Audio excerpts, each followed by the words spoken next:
Hi friends, in this video we'll see how an inductor reacts when an alternating voltage is applied to it. Consider a simple circuit. This symbolizes alternating current or alternating voltage actually. Here you have an inductor and this is purely inductive circuit. I mean the normal resistance should be 0 and we are assuming that the inductor or the wire which the inductor is made up of has negligible resistance. And so we have a purely inductive circuit here. Now, again, the voltage, external voltage be Vm sine omega t. Okay, by Kirchhoff's loop rule, what can I say? The V, external voltage, and this is the self-induced EMF inside the inductor. And this should be equal to 0, right? By Kirchhoff's loop rule. And what can I get from this? V is nothing but L di by dt. Now, what is V? V is nothing but Vm sine omega t, right? And when I equate this to L di by dt, observe this. This is what I got. Di by dt is nothing but Vm by L sine omega t. So my di by dt is a function, is a sinusoidal function of omega t. I mean di by dt is the slope of this graph where I versus t. For this graph, the slope is di by dt and the slope itself varies sinusoidally. So I want to calculate the current, right? What I'll do, I'll just integrate it. Sine omega t dt, right?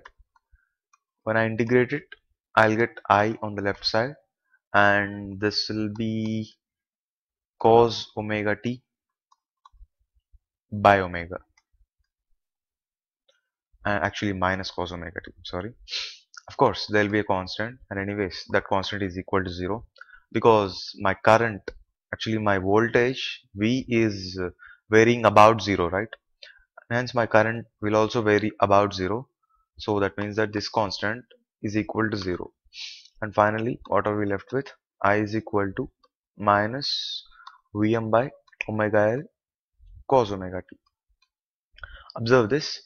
Voltage when divided by resistance gives us current. Here we don't have resistance, but we have omega L. So what can I say? Omega L is not the resistance, but it is something analogous to resistance. It is called the inductive reactance. This is something like resistance. We have this whenever we have inductors, and it is given or represented by XL, and the units are ohms, the normal resistance units only. And observe that the inductive reactance is proportional to inductance as well as omega. I is equal to minus Vm by omega L cos omega t, right? The same thing can be written as, there is a property or identity which says cos theta or minus cos theta is nothing but sine theta minus pi by 2. So from that I can write I as Im, which is nothing but Vm by omega L, and minus cos omega t can be written as sine omega t minus pi by 2. So Im is Vm by omega L anyways. Let me write it. Omega L is nothing but inductive reactance, that is XL. Okay, this is important. Observe this. My voltage is this one, Vm sine omega t, and my current is found to be Im sine omega t minus pi by 2. Observe this. Here you have omega t and here I have omega t minus pi by 2. What does this mean? This angle is always pi by 2 less than this angle of voltage. I mean to say that the current reaches its maximum value after voltage. It is behind by what amount? By pi by 2 amount, by time of what? Pi by 2 omega. By this much amount of time current is behind. So I can say that current lags the voltage by pi by 2. or by this much amount of time, which is equal to 2 pi by omega is time period, right? So 1 by fourth of time period, so quarter a cycle. Current reaches its maximum value later than the voltage by 1 by fourth of time period. Got it? And let us see the phasor diagram of this. Say if this is the voltage, and the perpendicular component will be Vm sine omega t. This is the instantaneous voltage, right?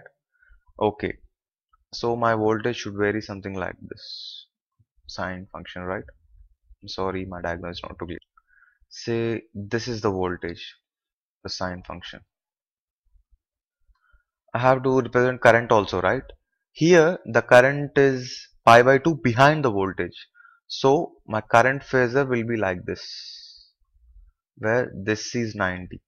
And the magnitude of this vector is Im, which is nothing but Vm by XL, right? And this perpendicular component will give me the instantaneous current, that is Im sine omega t minus pi by 2. Let me write it, sine omega t minus pi by 2. Okay, this is what? This is the voltage, right? My current varies something like this, like this. Note this.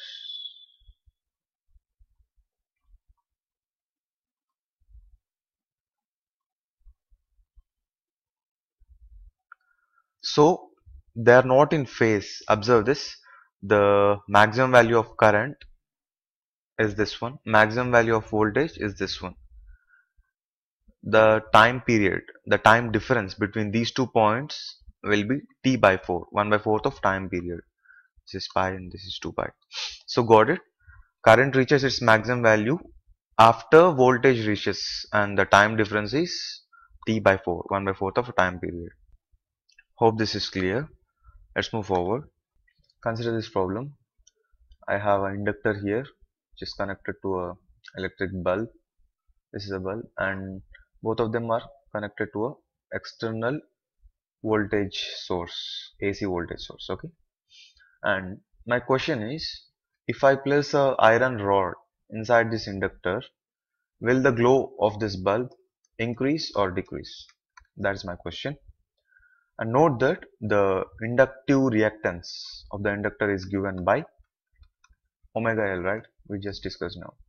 So when I place the iron rod, what I am doing, I am just increasing the inductance L, right? So consequently, my XL also increases by placing that rod.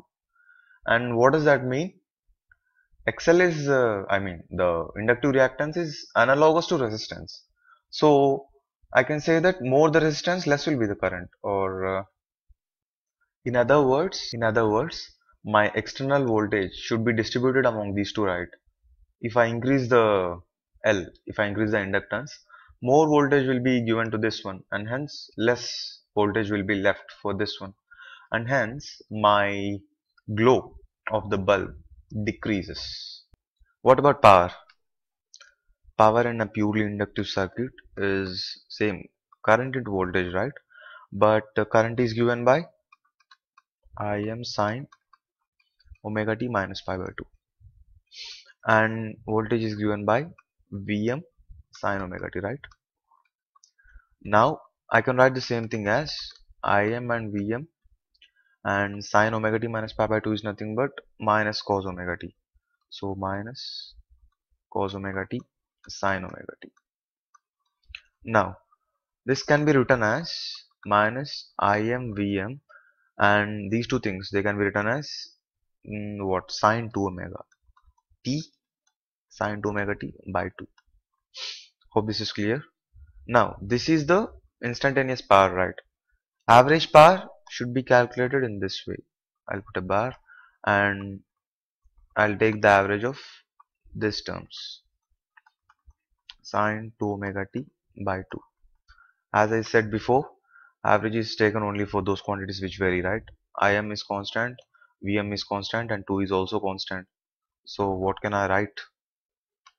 Average power in an inductive circuit is minus Im Vm by 2 I'll take average of sine 2 omega t, and the average of sine 2 omega t will be 0 because it is sine, right?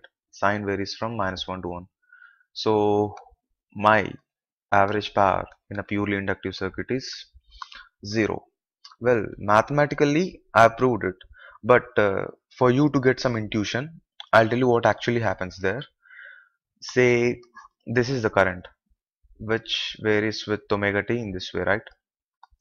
So for this part, what happens? Current is increasing, right?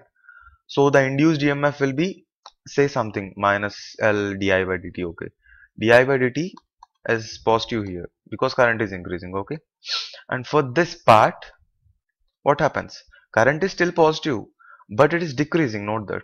So di by dt will be opposite here, and hence the induced EMF will also be opposite. So what does that mean? For this part, first part, you are going to spend some energy. So the inductor is going to absorb some energy for this part, part 1. And for this part, what happens? It is going to release some energy.